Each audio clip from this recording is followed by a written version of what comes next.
Շնորհակալություն, պարոն Փաշինյան, հարցը, որը հնչեցնելու եմ, մի փոքր այլ ձևակերպմամբ ձեր վերջին ասուլիսի ժամանակ եմ հնչեցրել, բայց քանի որ գործընթացները, իրողություններն ու գործողությունները շարունակվում են, ստիպված եմ մի փոքր այլ ձևակերպմամբ հիմա հնչեցնել։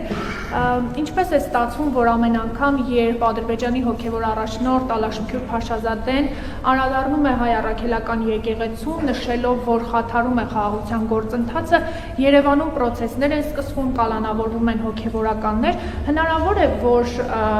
ձեր կողմից հայ առաքելական եկեղեցու վրա հարձակումը Ադրբեջանի հետ խաղաղության գործընթացի մի մաս է կազմում։ Նախ սկսենք նրանից, որ իմ կողմից հայ առաքելական եկեղեցու վրա հարձակում չկա։ Ես ուզում եմ մենք արձանագրենք հետևյալը։ Ուրեմն Հայաստանյաց առաքելական Սուրբ եկեղեցու թղթերում որևէ տեղ գրած չի, որ կաթողիկոսի պաշտոնում գտնվող անձը եւ եկեղեցին նույնական են։ Որևէ տեղ գրված չի, որ եպիսկոպոսը եւ եկեղեցին նույնական են։ Հայաստանյաց առաքելական եկեղեցու պատմության մեջ եղել են մի շարք, եթե ոչ բազմաթիվ դեպքեր, երբ օրինակ կաթողիկոսը պաշտոնանկ է արվել, հրաժարական է տվել եւ գնացել։ Այսինքն իսկ ինչ է տեղի ունեցել դրանից հետո։ Դրանից հետո ինչ է տեղի ունեցել, մենք դրա արդյունքում եկեղեցին փլուզվել է, ոչ չի փլուզվել։ Էլ չեմ ասում նախկինում Հայաստանում դեպքեր եղել են, երբ որ եպիսկոպոս քրեական պատասխանատվության է ենթարկվել եւ տարիներ է անցկացրել բանտում։ Հիմա իմիջայլոց եթե ես իմ լրագրողական տարիներից եմ դա հիշում, բայց ես հասկանում եմ, որ մեր իրականության մեջ այդ հիշողությունը չկա։ Քրեական օրենսգրքով առնվազն կալանավորվել է եւ երկար ժամանակ, չգիտեմ, դատավճիռ եղել է թե չէ։ Եթե չեմ սխալվում, նույնիսկ անունը կարող է հիշեմ։ Կարծեմ սխալվում եմ, կարծեմ Ասողիկ Սրբազան եւ Ասողիկ եպիսկոպոսը կալանավորվել է քրեական օրենսգրքով, եւ դա ինչ է տեղի ունենում։ Ինչ վերաբերվում է ձեր հարցին, որ հնարավոր է, ոչ հնարավոր չի։ Որտեղ նման բան չի կարող տեղի ունենալ։ Հիմա եթե դուք ես անկեղծ ասած դուք եք հետևում, ես չեմ հետևում Ադրբեջանի հոգևոր առաջնորդի հայտարարություններին եւ ես բան չունեմ ասելու, ես գուցե շատ մեծ թերություն է, բայց ես չեմ հետևում։ Նույնիսկ միջազգային հարթակներում Ադրբեջանի հոգևոր առաջնորդի արած հայտարարություններին եւ եթե ուզում եք որևէ գործողություն համադրել որևէ այլ գործողության մեջ,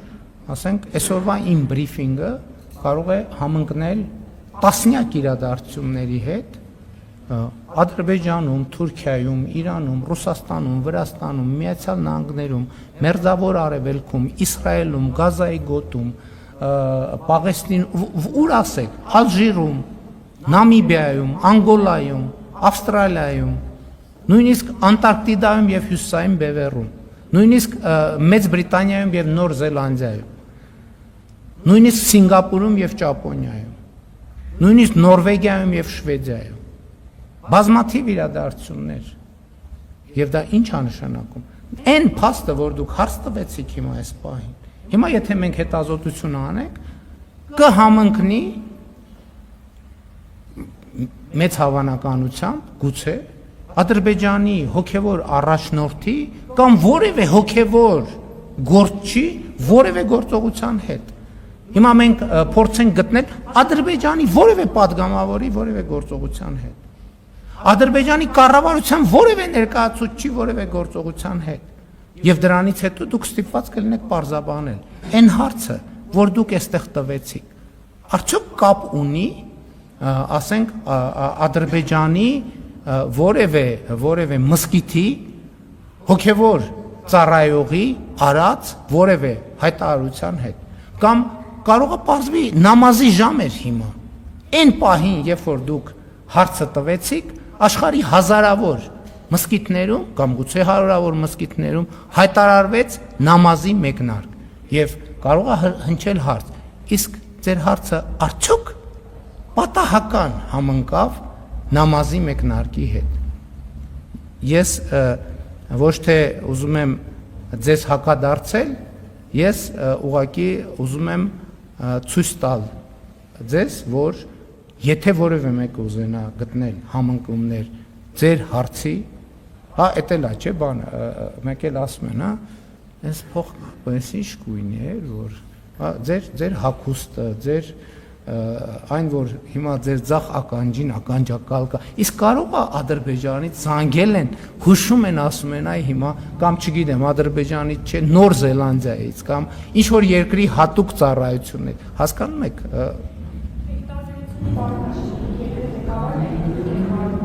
Ներողություն եմ խնդրում, իմ այդ թերության համար ես ձեզնից ներողություն եմ խնդրում, որ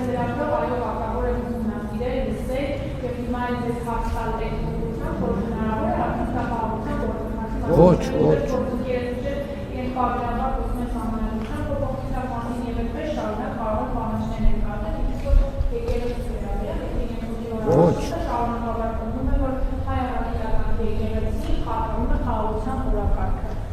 ամենայն հարգանքով ես չեմ վիճարկում ձեր հարց տալու իրավունքը։ Ես ձեր հարցին պատասխանում եմ ոչ եւ հիմնավորում եմ թե ինչու ոչ։